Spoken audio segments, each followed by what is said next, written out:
नमस्कार विद्यार्थी मित्रांनो, मी प्राध्यापक राहुल तीर्थकर पुन्हा एकदा आपल्या सर्वांचं माझ्या यूट्यूब चॅनल अंतर्गत स्वागत करतो.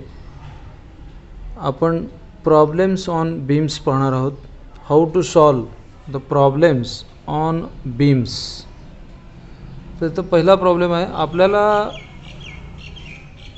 प्रॉब्लेम्स जे आहेत ते सिम्पली सपोर्टेड बीमवरचे विचारणार आहेत एक्झाममध्ये. आणि समजा ओव्हरहँग बीमवरचे जरी प्रॉब्लेम विचारले तरी ते देखील आपण सिम्पली सपोर्टेड बीम ज्या पद्धतीने सॉल्व करतो त्याच पद्धतीने सॉल्व करायचे आहेत. तर पहिला प्रॉब्लेम पाहूयात. Simply supported beam of 6 meter span has 2 concentrated load 8 kilo newton and 10 kilo newton at 2 meter and 4 meter from left hand support. Find reaction at supports असं विचारलेलं आहे. तर विद्यार्थी मित्रांनो, प्रॉब्लेम जो आहे तो सिम्पली सपोर्टेड बीमवरील आहे. प्रथम आपण सिम्पली सपोर्टेड बीम काढून घेऊयात. सिम्पली सपोर्टेड बीम जी आहे ती आपण horizontal member of the structure काढायचं. त्या बीमला नाव आपण AB असं देणार आहोत. A ह्या ठिकाणी एंडला एक सपोर्ट असेल, तो सपोर्ट RA. आणि B ह्या एंडला एक सपोर्ट असेल, तो सपोर्ट म्हणजे RB. बीमची लेंथ 6 मीटर आहे. A पासून B पर्यंत जे अंतर आहे ते 6 मीटर आहे. आपण इथं 6 मीटर इतकं लिहूया. त्यानंतर असं दिलेलं आहे 2 कॉन्सन्ट्रेटेड लोड. कॉन्सन्ट्रेटेड लोड म्हणजे पॉईंट लोड. त्याच्यातला पहिला पॉईंट लोड आहे 8 किलो न्यूटन जो 2 मीटर अंतरावर आहे लेफ्ट हँड सपोर्टकडून. लेफ्ट हँड सपोर्ट म्हणजे हा इथून 2 मीटर अंतरावर पहिला कॉन्सन्ट्रेटेड लोड आहे जो 8 किलो न्यूटनचा आहे. 2 मीटर. त्यानंतर 4 मीटर एवढ्या अंतरावर 10 किलो न्यूटन आहे. 4 मीटर सपोज इथं आहे. आपण इथं एक लोड घेणार आहोत 10 किलो न्यूटन. ही आपली डायग्रामॅटिक रिप्रेझेंटेशन झालं. इथे कुठेही UDL युनिफॉर्मली डिस्ट्रीब्युटेड लोड नाही आहे, त्यामुळे हा प्रॉब्लेम आपल्याला सहजासहजी सॉल्व करता येईल. आपल्याला फाइंड रिॲक्शन ॲट सपोर्ट म्हणजे RA ची व्हॅल्यू आणि RB ची व्हॅल्यू काढायची आहे. तर सुरुवातीला आपण साइन कन्व्हेन्शन जे घेणार आहोत. आता इथे कोणताही हॉरिझॉन्टल फोर्स नाही आहे किंवा कोणताही इन्क्लाइनड फोर्स नाही आहे. इन्क्लाइनड फोर्स असला असता तर अँगल दिलेला असला असता, तो नाही आहे. आणि कोणताही फोर्स हॉरिझॉन्टल किंवा X ॲक्सिसच्या डायरेक्शनमध्ये नाही आहे. त्यामुळे आपण काय करणार आहोत, इथे कंडिशन काय लिहिणार आहोत, assuming beam in equilibrium. Assuming beam in equilibrium हे लिहिलं याचा अर्थ काय, summation Fx is equal to 0, summation Fy is equal to 0 आणि summation of moment is equal to 0. मग आता समेशन Fx तर ऑलरेडी 0 आहेच, कारण कोणताही हॉरिझॉन्टल फोर्स नाही आहे. मग आता आपण काय करूया, summation Fy is equal to लिहूयात.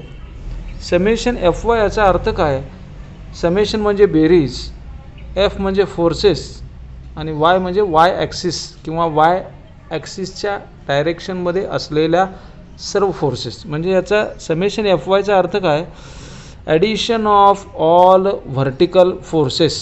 जे व्हर्टिकल फोर्सेस आहेत त्या सर्वांची बेरीज.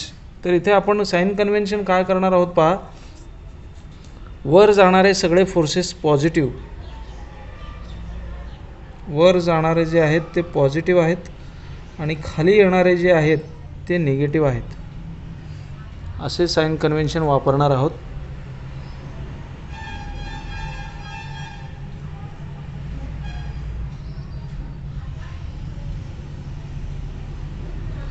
साइन कन्व्हेन्शन, वर जाणारे पॉझिटिव्ह खाली येणारे निगेटिव्ह. आता समेशन Fy आपण डावीकडून सुरुवात करूया. डावीकडे पहिला जर फोर्स पाहिला तर आर ए आहे तो वर जात आहे, वर जातो आहे म्हणजे पॉझिटिव्ह आहे, मग मी पॉझिटिव्ह आहे म्हणून आर ए लिहिणार.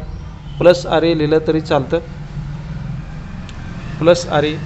त्यानंतर डावीकडून सुरुवात केल्यानंतर दुसरा फोर्स जर पाहिला 8 किलो न्यूटन आहे, तो खाली येतो आहे म्हणून निगेटिव्ह, म्हणून मी 8 मायनस लिहिणार. त्यानंतर तसंच पुढं पाहिल्यानंतर 10 किलो न्यूटनचा फोर्स आहे. दोन्हीही फोर्सेस किलो न्यूटनमध्ये आहेत, कन्व्हर्जन करण्याची गरज नाही आहे. पुढचा फोर्स आहे तो 10 किलो न्यूटन आहे, तो खाली येतो आहे. खाली येणारे फोर्सेस आपण इथं लिहिलं आहे निगेटिव्ह आहेत म्हणून मी -10 असं लिहिणार. तसंच पुढं गेल्यानंतर आर बी आहे, आर बी हा वर जातो आहे, वर जाणारे फोर्सेस पॉझिटिव्ह म्हणून मी प्लस आर बी लिहिणार. आपण वरती लिहिलेलं आहे ॲज्युमिंग बीम इन इक्विलिब्रियम. इक्विलिब्रियम याचा अर्थ काय, समेशन एफ वाय हे 0 असलं पाहिजे. मग मी इथं समेशन एफ वाय लिहिलेलं आहे तो 0 म्हणून लिहिणार. 0 = आर ए.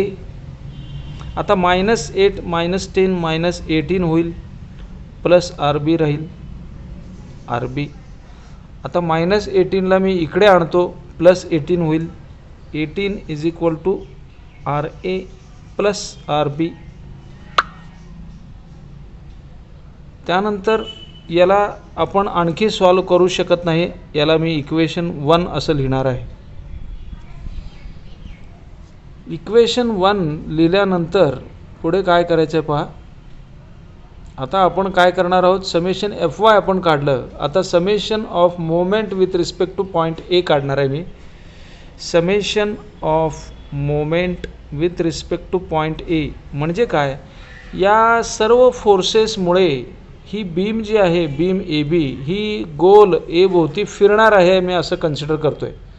म्हणजे टर्निंग मोमेंट मिळेल, किंवा प्रत्येक फोर्समुळे, आर एमुळे 8 किलो न्यूटनमुळे, 10 किलो न्यूटनमुळे आणि आर बीमुळे ही बीम ए भोवती कशी फिरेल याचं मी मोमेंट काढणार आहे. आता ही मोमेंट काढताना क्लॉकवाईज म्हणजे घड्याळाच्या दिशेमध्ये असं जर फिरत असेल तर ती मोमेंट मी पॉझिटिव्ह घेणार, आणि घड्याळाच्या विरुद्ध दिशेत फिरत असेल म्हणजे अँटी क्लॉकवाईज तर ती मोमेंट मी काय करणार आहे, निगेटिव्ह अशी घेणार आहे. क्लॉकवाईज पॉझिटिव्ह आणि अँटी क्लॉकवाईज निगेटिव्ह. आता इथे नियम काय पहा, मी आता moment with respect to point A घेतो आहे. विद्यार्थी मित्रांनो लक्ष द्या, खूप महत्त्वाचा पार्ट आहे. मी moment with respect to point A घेतो आहे. पॉईंट ए इथं आहे. जर तुम्ही बीमला नाव दिलेलं नसेल तर बीमला नाव देणं आवश्यक आहे. एक्झाममध्ये प्रॉब्लेममध्ये जर नाव दिलेलं नसेल तर तुम्ही नाव द्यायचं आहे. आणि with respect to point A म्हणजे या पॉईंट ए भोवती ही बीम कशी फिरणार आहे ते पाहायचं आहे. आता नियम नंबर 1, एखादा फोर्स जर तुम्ही ज्या पॉईंट भोवती मोमेंट घेत असाल, मी आता पॉईंट ए भोवती मोमेंट घेतो आहे, तर एखादा फोर्स पॉईंट एमधून पास होत असेल तर मोमेंट 0 होणार आहे.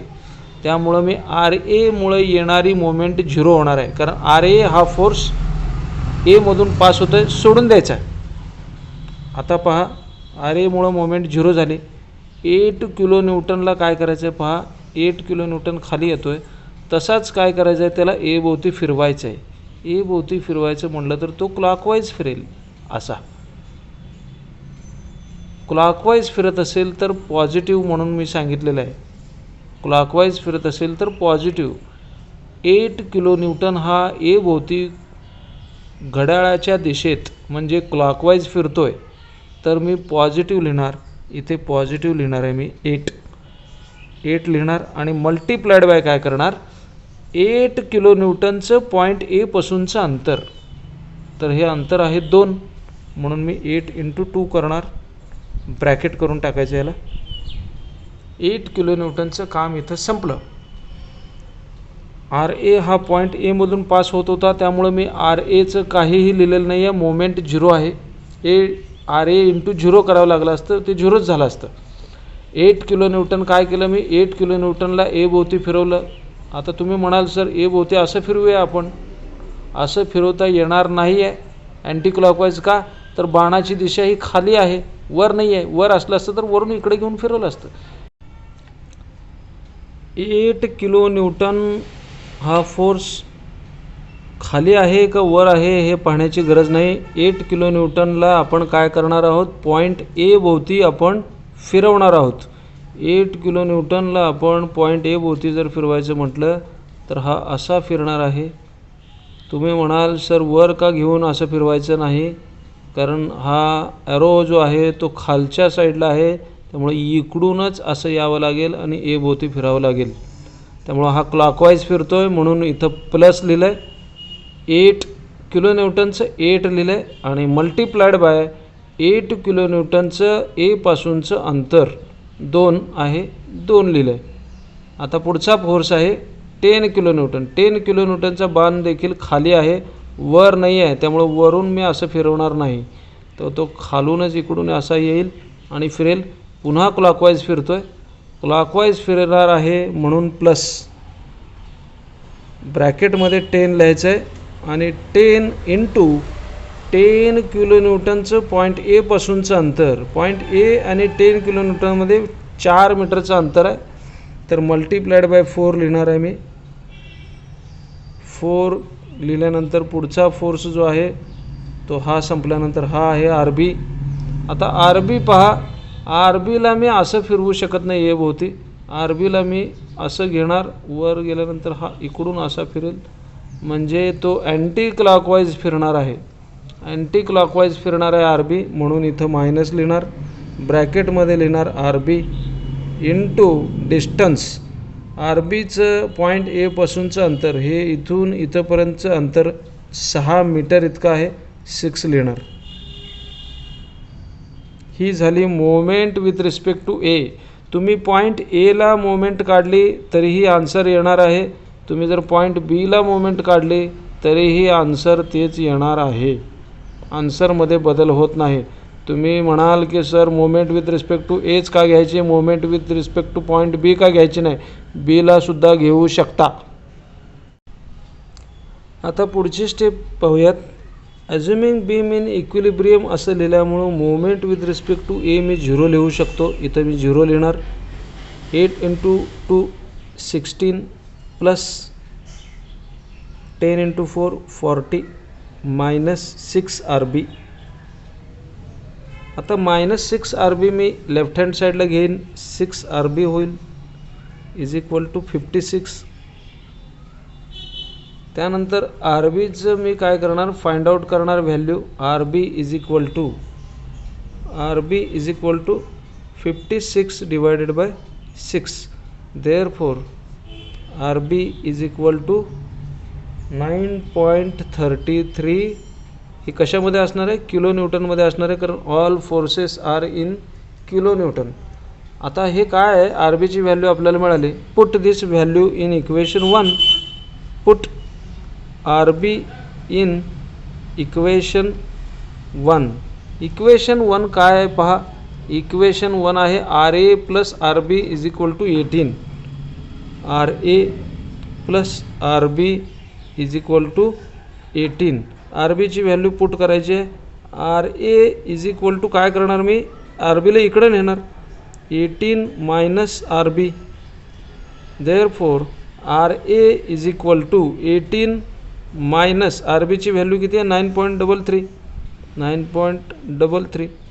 मग आर एची व्हॅल्यू काय येईल, R A is equal to 8.67 kilo newton. ही आर बीची व्हॅल्यू आणि ही आर एची व्हॅल्यू म्हणजेच रिॲक्शन ॲट सपोर्ट. तर हे असे सिंपल प्रॉब्लेम्स आहेत.